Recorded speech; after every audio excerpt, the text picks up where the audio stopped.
وہ جا رہے ہیں حج کرنے، حرمین شریفین کی طرف جا رہے ہیں، حجاز مقدس کی طرف جا رہے ہیں، احرام کی حالت میں ہیں، اور وہ جا رہے ہیں حج کے قافلے چونکہ پیدل جایا کرتے تھے، تو کہا میں نے چھت پہ چڑھ کے دیکھا کہ یہ حجاج کرام کے قافلے جا رہے ہیں، تو اللہ نے مجھے مشاہدہ حق عطا فرمایا، میرے سامنے سے پردے ہٹا دیے، وہ جو میرا شوق پیدا ہوا کہ یہ کس منزل کی راہی ہے، کدھر جا رہے ہیں، اللہ نے پردے ہٹا کر میدان عرفات کو میری نگاہوں کے سامنے کر دیا۔ اور میدان عرفات کو جب اپنی آنکھوں کے سامنے دیکھا تو کہتے ہیں پھر میں نیچے اترا اور آ کر اپنی والدہ کے سامنے بیٹھ گیا، قدموں سے لپٹ گیا، کہا امی جان مجھے اجازت دیں، میرے رب نے مجھے کسی بڑے مقصد کے لیے منتخب فرما لیا، مجھے اجازت دیجیے، میں جانا چاہتا ہوں۔ کہاں؟ بغداد، کیونکہ بغداد علم کا مرکز تھا، بغداد علم کا مرکز تھا، معرفت کا مرکز تھا۔ جیسے آج کوئی دور دراز سے کہے گا کہ میں نے علم حاصل کرنا ہے، میں کراچی جانا چاہتا ہوں، پنجاب میں رہنے والا ہوگا وہ کہے گا میں لاہور جانا چاہتا ہوں، تو ایسے ہی ایک بغداد مرکز تھا، تو آپ نے اجازت لی بغداد جانے کی، اور آپ گئے، اور وہ راستے کے واقعات بھی ہیں، پھر حصول علم کے اندر اپنی زندگی کو وقف کر دیا، پھر محنت بھی کی، مجاہدہ بھی کیا، ریاضت بھی کی، پھر بھوک بھی آئی، پیاس بھی آئی، پھر جتنے واقعے آئے سب حالات کو آسان کرتے رہے، سب مسائل کو فیس کرتے رہے، تمام حالات سے گزر کر بغداد کی دھرتی پر پھر آپ نے وہ منزل پائی، وہ مقام پایا کہ منبر پر بیٹھ کر آپ کو اذن ہوا کہ فرمائیے قدمی حاضہی علی رقبت کل ولی، کہ میرا یہ قدم ہر ولی کی گردن پر ہے، تو روئے زمین کے ہر ولی گردن جھکا کر حضور غوث الاعظم کی ولایت کا اقرار کیا تھا، آپ کی امامت کا اقرار کیا۔ اس لیے دوستان مکرم، اولیاء اور صلحاء بڑے لوگ ہوتے ہیں، ان کے مقام اور مرتبے کو آپ اور میں کیا سمجھ پائیں، وہ دنیا کے اس جہان کے بندے ہوتے ہی نہیں، وہ تو کسی اور جہان کے بندے ہوتے ہیں، اس لیے ان کا بولنا بھی کچھ اور، بولی بھی کچھ اور، گفتار بھی کچھ اور ہوتی ہے، انہوں نے اللہ سے جب لو لگا لی ہوتی ہے تو ان کی زندگی کے احوال اور معاملات بدل چکے ہوتے ہیں۔ اب اولیاء کرام کی زندگی میں جو ایک فلسفہ آج کی اس نشست میں آپ کے سامنے رکھنا چاہتا ہوں، وہ ہے فنائے ذات کا، وہ اپنے آپ کو مٹا دیتے ہیں، اللہ کی معرفت میں، اللہ کی محبت میں، اللہ کی اطاعت میں، اللہ کی فرما برداری میں، اللہ کی رضا میں اپنے آپ کو یوں فنا کر دیتے ہیں کہ ان کی زندگی کے اندر وہ کچھ نہیں کرتے جو وہ چاہتے ہیں، بلکہ صرف وہی کرتے ہیں جو وہ چاہتا ہے، جو رب چاہتا ہے وہی کرتے ہیں۔ یعنی یہ جو اپنی جان ہے، اپنی جان پر خود حکومت نہیں کرتے کہ میں وہی کروں جو میں چاہوں،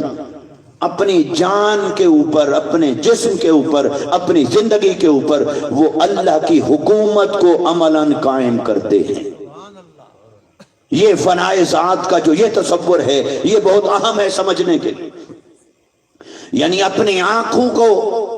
وہی دیکھتے ہیں جو وہ دکھانا چاہے، اپنے کانوں سے وہی سنتے ہیں جس کا سننا اسے پسند ہو، اپنی زبانوں سے فقط وہی بولتے جس کے بولنے پر وہ راضی ہو، وہی چاہتے ہیں جس چاہت پر وہ راضی ہو، وہی کچھ کھاتے ہیں جس کے کھانے کی اس کی طرف سے اجازت ہے، وہی پیتے ہیں جس کے پینے کی اجازت ہے۔ گویا وہ اپنے آپ کو اللہ کی رضا پر چھوڑ دیتے، توکل پر چھوڑ دیتے، اللہ کے حکم پر چھوڑ دیتے، اپنے وجود کے اندر وہ اپنی انٹرفیئرنس ختم کر دیتے ہیں، اپنی چاہت، اپنی مرضی میں اپنی پسند ختم، اس کی پسند شروع، اپنی چاہت ختم، اس کی چاہت شروع، اپنی منمانی ختم، اس کا حکم شروع، اس کی حکمرانی شروع۔ وہ جو چاہے، وہ ہنسانا چاہے تو ہنسنے پر راضی، وہ رلانا چاہے تو رونے پر راضی۔ وہ صحت دے تو صحت میں خوش رہتے ہیں،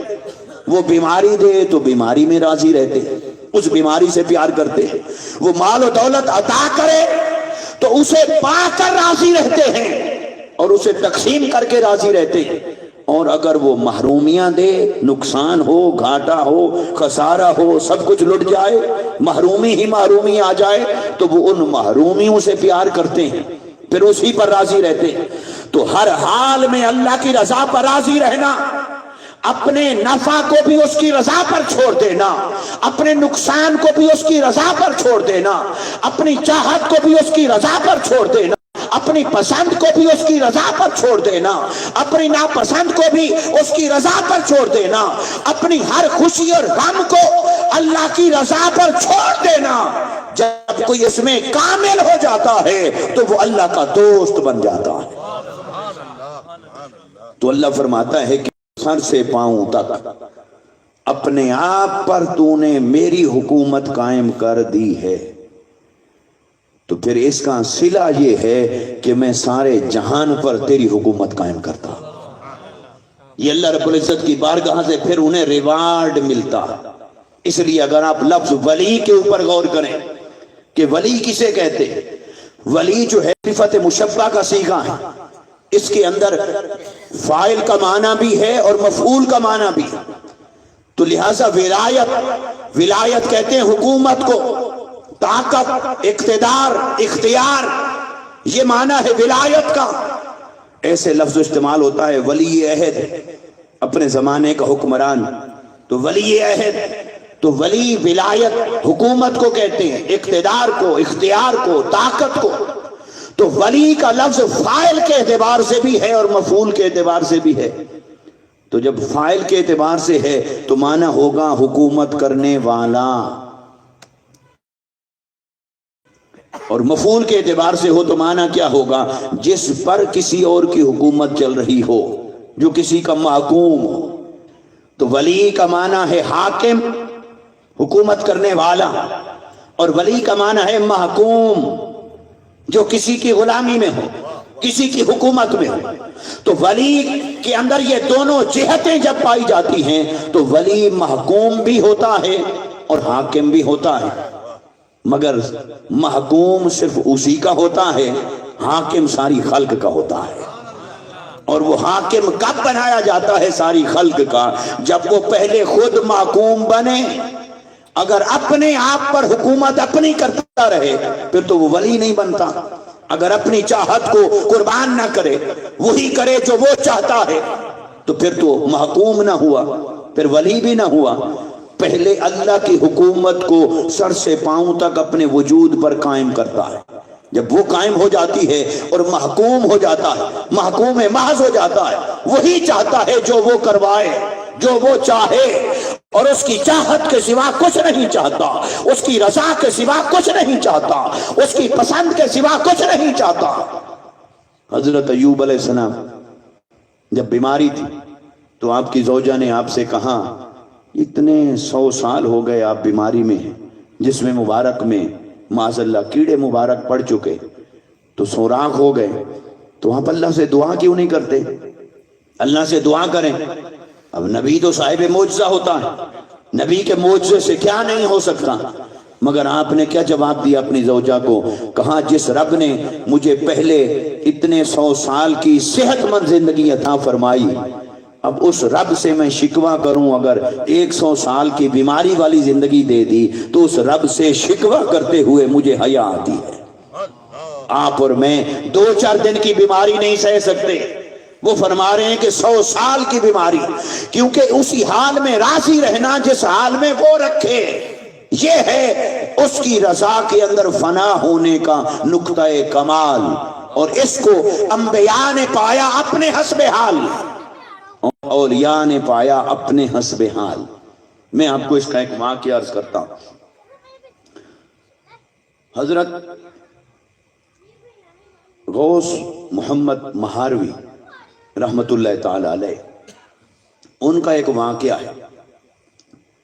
ان کا ایک واقعہ غوث محمد گوالیاری، ان کا ایک واقعہ ہے کہ آپ جنگل میں اپنے شیخ کے ساتھ جا رہے تھے،